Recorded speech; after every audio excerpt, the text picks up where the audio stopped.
വെള്ളിക്കുളങ്ങര ജനമൈത്രി പോലീസിന്റെ നേതൃത്വത്തിൽ സ്റ്റേഷൻ പരിധിയിലുള്ള SPC യൂണിറ്റുകളുടെ Chembuchira government higher secondary school, Chaipankuzhi government higher secondary സ്കൂളുകളിൽ SSLC പരീക്ഷയിൽ ഫുൾ A+ ലഭിച്ച സ്റ്റുഡൻസ് പോലീസ് കേഡറ്റുകളെ ആദരിച്ചു. സ്റ്റേഷൻ ഇൻസ്പെക്ടർ കൃഷ്ണൻ K ഉദ്ഘാടനം ചെയ്തു. മറ്റത്തൂർ ഗ്രാമപഞ്ചായത്ത് മെമ്പർ ലിൻഡോ പള്ളിപ്പറമ്പൻ മുഖ്യപ്രഭാഷണം നടത്തി. സ്റ്റേഷൻ റൈറ്റർ ഡേവിസ് PT അധ്യക്ഷത വഹിച്ചു. അസിസ്റ്റന്റ് സബ് ഇൻസ്പെക്ടറും Chaipankuzhi government higher secondary school drill ഇൻസ്ട്രക്ടറുമായ ഷൈല PM സ്വാഗതവും ജനമൈത്രി ബീറ്റ് ഓഫീസർ മുഹമ്മദ് സാലി നന്ദിയും അറിയിച്ചു.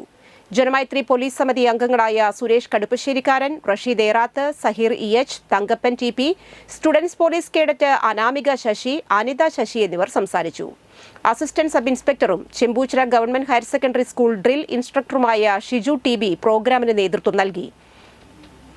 ഇതോടൊപ്പം pan India masters games federation സംഘടിപ്പിച്ച 4ാമത് weight lifting and power lifting ചാമ്പ്യൻഷിപ്പിൽ 2 സ്വർണ്ണ മെഡൽ കരസ്ഥമാക്കിയ സുനിത ടീച്ചർക്കും മെമന്റോയും പൊന്നാടയും നൽകി അനുമോദിച്ചു.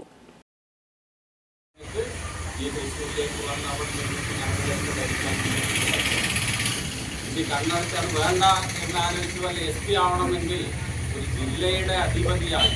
ഇപ്പോൾ ഏറ്റവും കൂടുതൽ വനിതകളാണ് SP ഒക്കെ ആയിട്ട് ഒരു ജില്ലയുടെ അധിപതിയായിട്ട്